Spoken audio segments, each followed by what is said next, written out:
Hey, insight number 4. We're in section 118, and before I read the verse, let's just give a brief background. So this was instructions that included them to take leave a year, well, almost a year, because this is written in June, and they were instructed to leave in April, to leave from their missions, to go on missions to England mostly, but just out where they were told to go, just over the Great Waters, but to leave from this place. Now, a year from now, they're going to be driven out of that area. They're going to be out of Missouri altogether. They're gone. And how do they do this? Now, this is Wilford Woodruff that was writing in his journal about this, and I will synopsisize it because, we don't have time. We'll, keep it short here. So, he basically said that he didn't know how it was going to happen. He couldn't see how that this revelation was given, and that yet they couldn't be in that place because they had arrest orders on their heads. There were mobs out to get them. How do they do this? Brigham Young, however, saw the importance of this and said, we need to do this, brethren. The Lord said it, the Lord will provide a way. Brigham Young, great faith, right? So, under cover of night, just before midnight, they settled in this place. Wilford Woodruff sat on the stone that was set there for the cornerstone that they do for the temple that they never got to build, and got set apart as one of the quorum of the 12. And then they had a prayer, did what they had to do, and left on their missions under cover of dark. The Lord provided a way. The mobs weren't around. Everyone was asleep. No one even saw them come and go, right? Except for one man in a town who just had to tell his friend that they'd been there, and then they left. Because the people of that place have said, everything else that Joseph Smith said can come true, but we will not let this one come true. And yet the Lord provided a way, quite calmly, quite easily, almost as if the people around there had forgotten about it, almost as if the Lord had put some sort of thing in their mind that they just forgot about it, or didn't notice it, or thought they were going to do it at high noon or something when everyone was around and they were going to watch that place. And actually they just slipped in just after midnight and did it. So that was kind of really, really cool. Now, the fact that John Taylor and Wilford Woodruff were called as Quorum of the 12 in here, and they both future prophets, so that's really cool as well.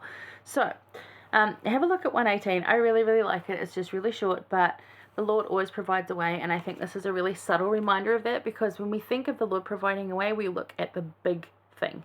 We're looking for a big way to be provided, and yet often they're just small and simple ways that the Lord does provide. He does big ones as well. More often than not, it's incrementally over time, little bit by little bit. Same with everything. So anyway, 5-6 says, let them take leave of my saints in the city of Far West on the 26th day of April next. So this is like the following year. On the building spot of my house, saith the Lord, let my servant John Taylor, and also my servant John E. Page, and also my servant Wilford Woodruff, and also my servant Willard Richards, be appointed to fill the places of those who have fallen, and be officially notified of their appointment.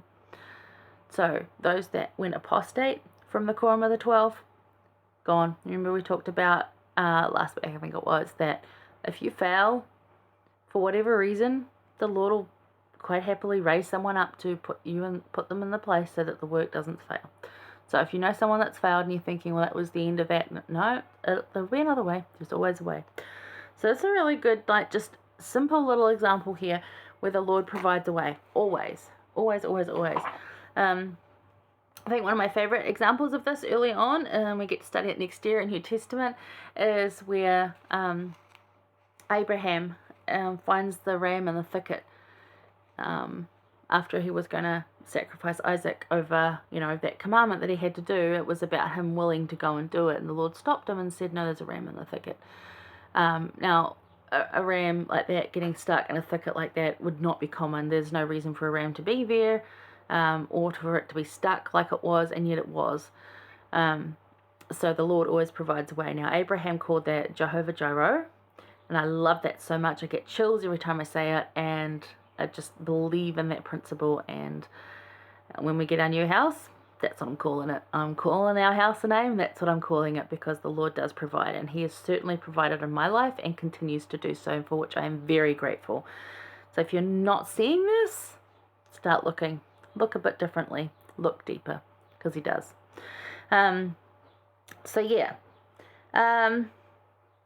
So think of How has the door been opened for you as you followed the Lord's command? So if you followed what the Lord wants you to do, how's the door been open for you that you couldn't see any doors going to be open?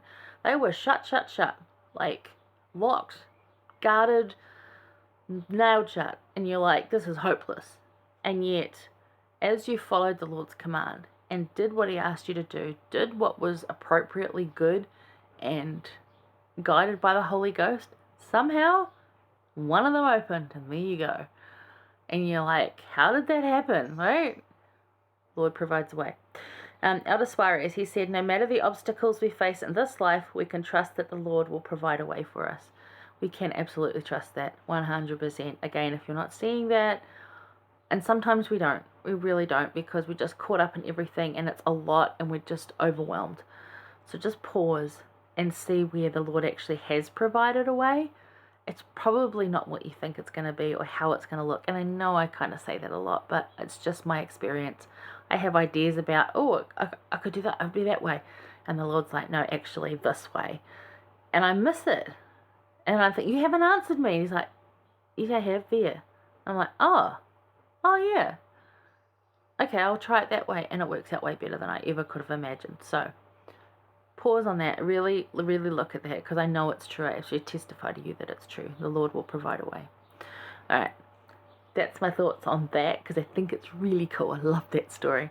Now we're going to look at 119 and insight number 5, and I'll see you there shortly.